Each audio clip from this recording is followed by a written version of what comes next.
Halo Cyberji, stres merupakan bagian dari kehidupan. Setiap orang merasakannya dan setiap orang memiliki penyebab stres yang berbeda-beda. Sebenarnya, apa sih itu stres? Apa pengaruh stres terhadap diri kita? Gimana cara mengenali pola stres yang kamu hadapi?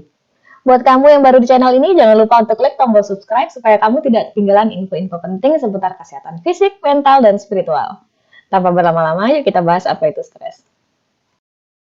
Cyberji, saat mendengar kata-kata stres, apa yang terbayang di dalam pikiranmu? Kesulitan, tantangan, hambatan, atau cobaan hidup? Tentunya kamu memiliki definisi masing-masing mengenai stres. Sebenarnya, stres itu apa sih?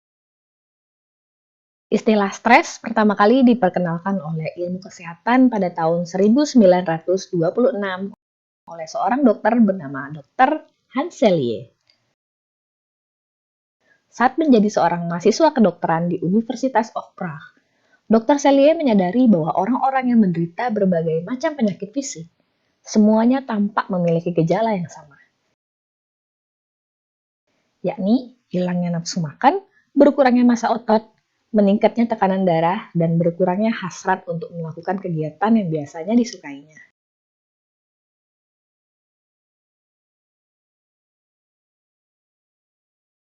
Dr. Selye lalu menggunakan istilah stres untuk mendeskripsikan jumlah semua perubahan non-spesifik yang terjadi pada organisme, diakibatkan oleh kerusakan yang terjadi di dalam tubuh.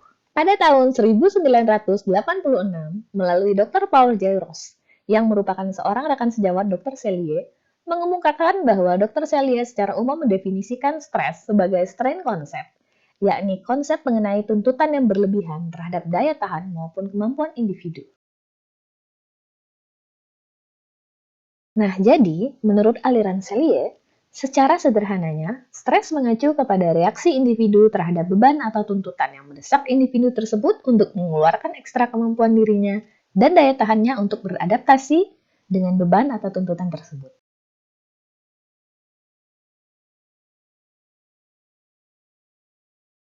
Sebenarnya, apa sih pemicu stres itu? Secara ilmiah, stimulus-stimulus yang menyebabkan timbulnya respon stres disebut sebagai stresor. Menurut Giordano dan kawan-kawan di tahun 2001, terdapat dua bentuk utama dari stres, yaitu psikososial stresor dan biogenic stresor.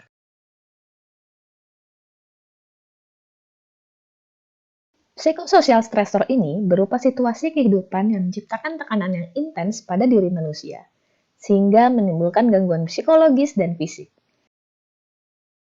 Misalnya, laporan yang kamu buat tidak dihargai oleh atasanmu, atau kamu mendadak harus menyesuaikan diri dengan kultur baru dikarenakan kamu melanjutkan kuliah di negara lain. Dan banyak contoh-contoh lain yang sering kita hadapi dalam kehidupan sehari-hari. Selanjutnya, biogenic stressor, yakni stimulan yang menyebabkan stres berdasarkan tindakan biokimia yang diberikan kepada tubuh. Menurut seorang ahli bernama Ganong pada tahun 1992, karakteristik yang dapat menimbulkan biogenic stressor ini dinamakan simpatomimetik, atau senyawa stimulan yang meniru efek dari respon fisik stres, seperti kopi, teh, ginkgo biloba, ginseng, dan lain-lain. Kemudian ekstrim panas dan dingin atau bahkan olahraga fisik mampu memicu efek dari simpatomimetik.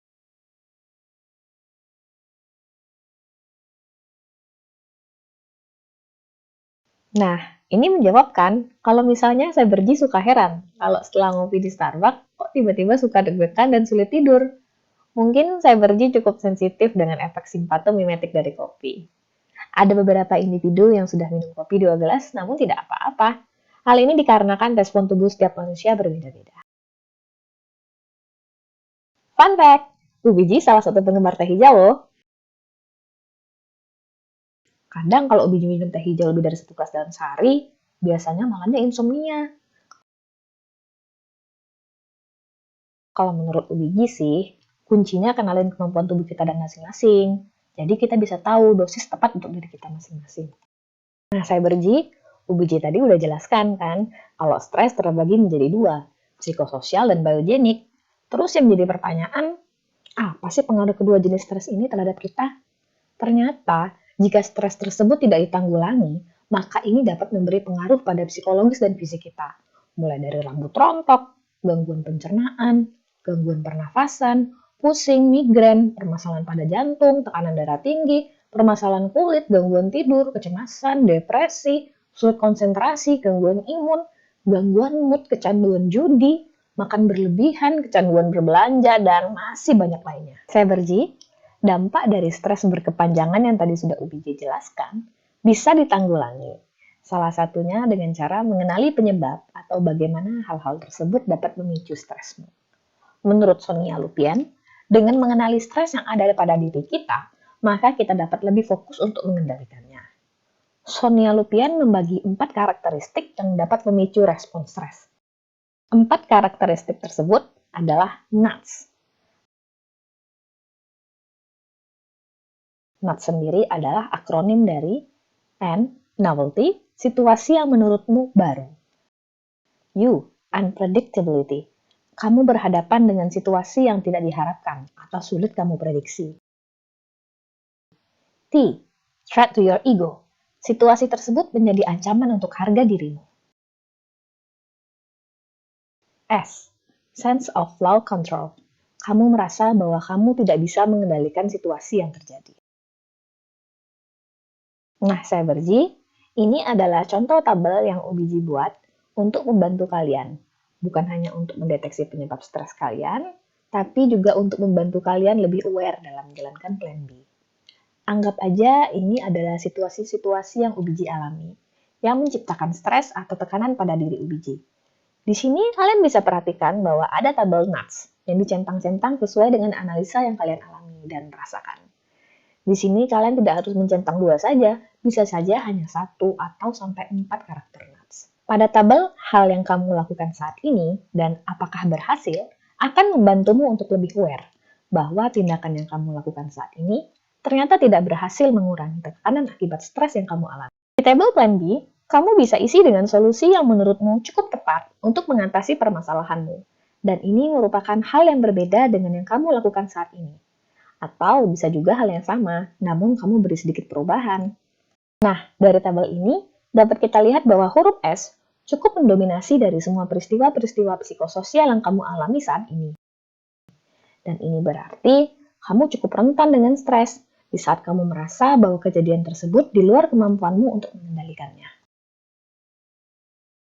Cyberji, semoga dengan mengenal lebih jauh mengenai stres, serta melakukan analisa mengenai pola stres pada dirimu, dapat membantumu untuk mengurangi negatif efek dari stres tersebut di dirimu. Silakan Cyberji lakukan analisa menggunakan tabel NUTS dan tulis di kolom komentar huruf apa yang paling mendominasi di dirimu. Jangan lupa save video ini jika nanti Cyberji ingin menggunakan tabel NUTS atau share ke teman-teman yang lain agar dapat membantu teman-temanmu mendeteksi pola stres pada dirinya. UBJ akhir dulu video ini, sampai jumpa di video lain dan semoga bermanfaat!